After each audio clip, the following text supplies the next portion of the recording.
It was early 1930s.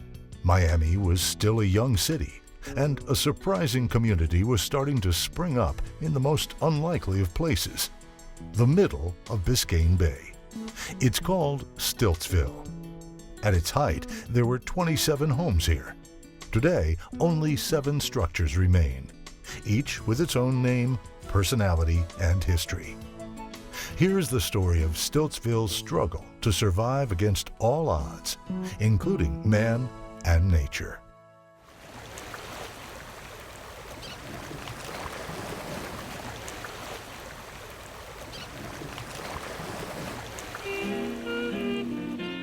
Stiltsville really begins with some kind of an almost mythological character, Crawfish Charlie, aka Crawfish Eddie, who was selling bait out here to fishermen in the flats of Biscayne Bay, not even a mile off of Key Biscayne.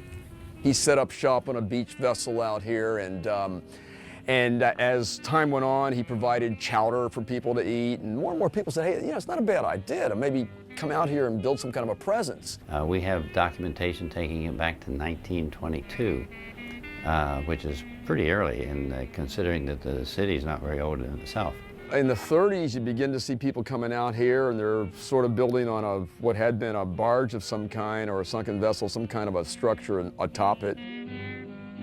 Back then, Stiltsville was known as the Shacks. Perry Nichols was an early pioneer.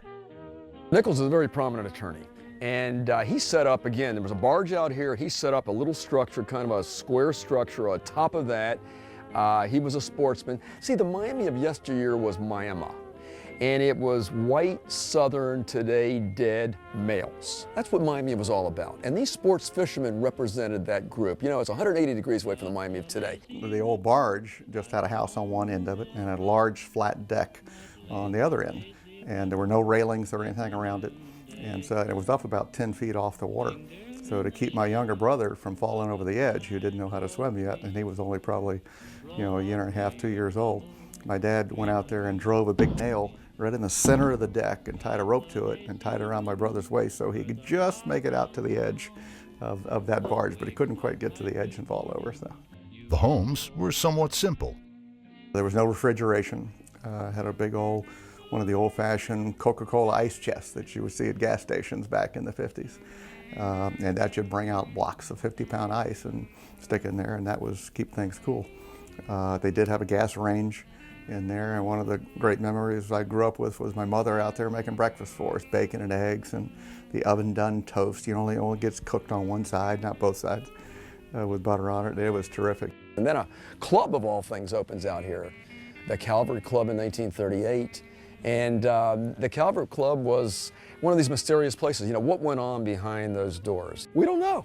It was really very sophisticated. If you look at the pictures, the people went with dress hats and they wore ties, and it was like Miami's social area that was elite and out of the reach of everybody. When my dad had his place out there in the beginning, there were only 4 homes, as I recall.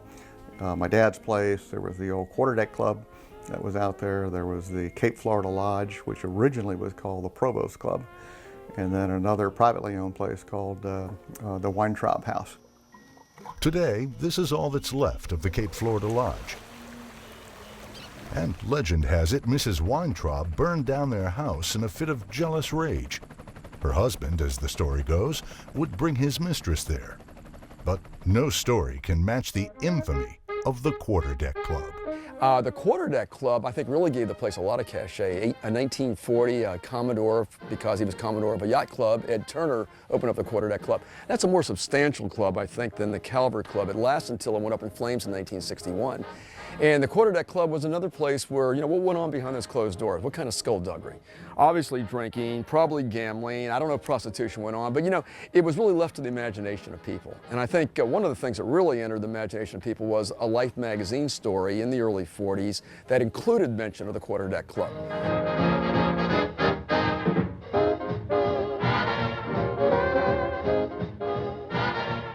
Off to the side, they had a little building. It was full of little cubicle rooms out there so that they could have their sexcapades at that place. It was crazy.